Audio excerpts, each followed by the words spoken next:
ஒரத்தூரில் அரசு மருத்துவக் கல்லூரி கொண்டு வந்ததற்கு பின்னால் நாகப்பட்டினத்தில் இருந்த மருத்துவமனையை மாவட்ட தலைமை மருத்துவமனையாக வேதாரண்யத்திற்கு எடப்பாடியார் அவர்கள் தந்தார்கள். பொதுமக்கள் எல்லாம் மகிழ்ச்சி அடைந்தார்கள். அந்த மகிழ்ச்சி இன்றைக்கு வேதனையில் போய் முடிந்திருக்கிறது.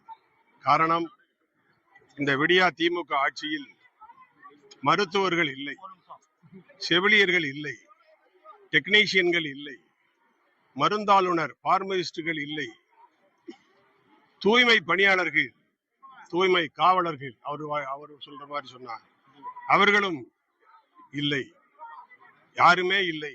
120 பேர் இருக்க வேண்டிய மருத்துவமனையில் வெறும் 50 பேர் மட்டும்தான் பேருக்கு இருக்கிறார்கள். அவர்களும் டியூட்டியை சரியாக பார்ப்பதில்லை. சிஎம்ஓ இங்கே இருக்கிறார்.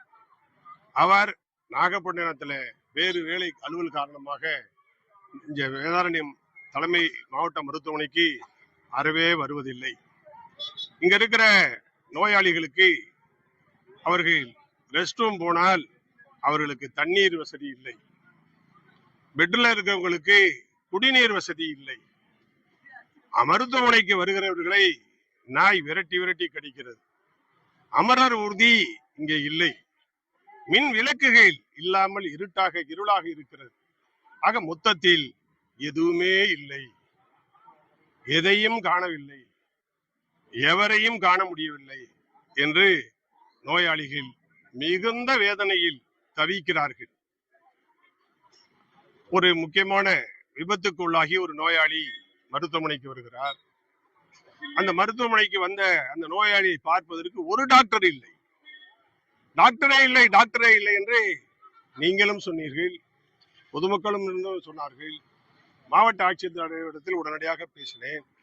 அப்படி இருந்தும் கூட ஒரே ஒரு பெண் டாக்டர் வருவதற்கு முன்பாக அவர்கள் இறந்து போய்விட்டார்கள். இதான் நிலைமையாக இருக்கிறது.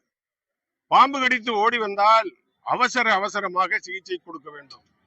டாக்டரே இல்லைன்னா எப்படி சிகிச்சை வழங்க முடியும்? அவசர சிகிச்சை வழங்குவதற்கு ஒருவரும் இல்லை. இரவு நேரங்களில் 24 மணி நேரம் மருத்துவமனை என்று போர்டு இருக்கிறது. போர்டோடு சரி, 24 மணி நேரம் மருத்துவமனையில் எப்பொழுதும் மருத்துவர்கள் இருந்தாக வேண்டும். இது அரசாங்கத்தினுடைய கட்டளை. அப்படி இருந்தும் கூட இரவு நேரத்திலே கூட டாக்டர்கள் இல்லை என்று சொல்கிற போது கடைகோடியில் இருக்கக்கூடிய வேதாரண்யம் பகுதியில் இருக்கிற மக்கள் நாகப்பட்டினத்திற்கு போய் இவர்கள் எப்படி உயிர் பிழைப்பார்கள்?